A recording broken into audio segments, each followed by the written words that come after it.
解説をいたします、折田浩二と申します。どうぞよろしくお願いいたします。今日は基本的には琴の名曲を聴いていただくというのがメインになると思います。あとは、琴の演奏家でもあります、研究者でもありますギャレットさんのお話を聞いていただいたりご覧いただきたいというふうに思います。奈良時代The koto was introduced to Japan from China in the 8th century. After arriving in Japan, it developed in unique ways influenced by Japanese music. But the standard 13-string koto is still quite close to the way it would have looked when it first reached the country in the 8th century.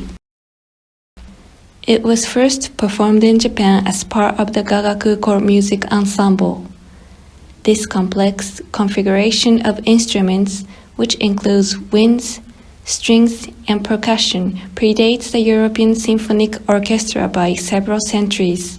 In the 17th century, the koto was adapted from its gagaku context by the composer Yatsuhashi Kengyo.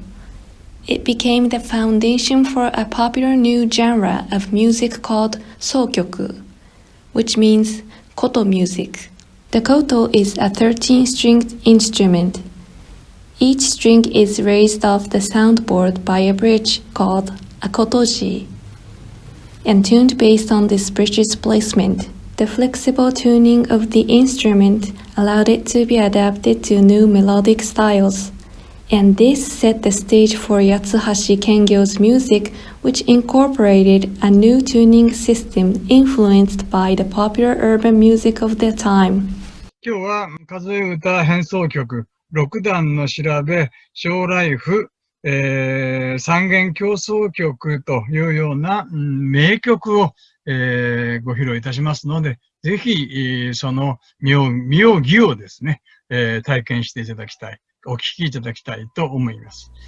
Hello everyone, thank you for watching today. My name is Garrett Groesbeck.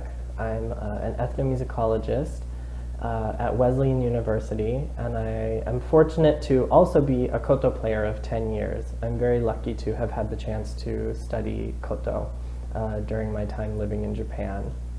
I first was introduced to this wonderful instrument when I studied abroad in Tokyo during my undergraduate years. The first time I tried playing the koto, I was amazed by the beautiful sound of the instrument.And I was also struck by the very different approach to music from what I had been taught. I was a music major during my undergraduate, and the approach to music that was centered in the school where I studied in the United States was very different from the one that I saw in the music that I learned for the koto during my short several-month stay in Tokyo. Unfortunately, although there was a koto club available at the school,there was no coursework offered either at my school in Japan or my home school in the United States about the amazing traditional music of Japan. So even though I had a desire to learn more about the amazing music for this fantastic Japanese instrument, I wasn't able to learn more until I moved back to Japan after graduation. Over the course of several years, I started to study a variety of different pieces for the koto, ranging from traditional classical music with singing to contemporary pieces by a variety of Japanese composers. The koto has long been considered one of the most well-known and representative Japanese instruments, and the pieces that we are going to show you today, I believe, will demonstrate why this has been the case.You'll be able to see the contributions of three fantastic 19th and 20th century Japanese composers, Michio Miyagi, Utashito Nakashima, and Shinichi Yuize, who all explored new and fascinating ideas for music for the koto in their own distinct ways.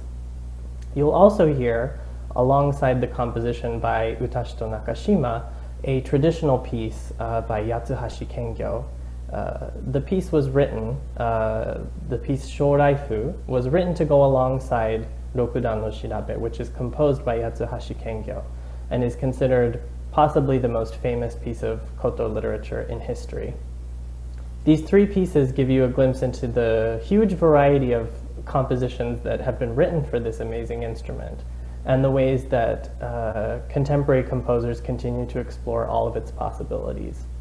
The koto has a lot of unique musical capabilities. It has unfixed tuning, so it can be changed to a different tuning for every new piece of music.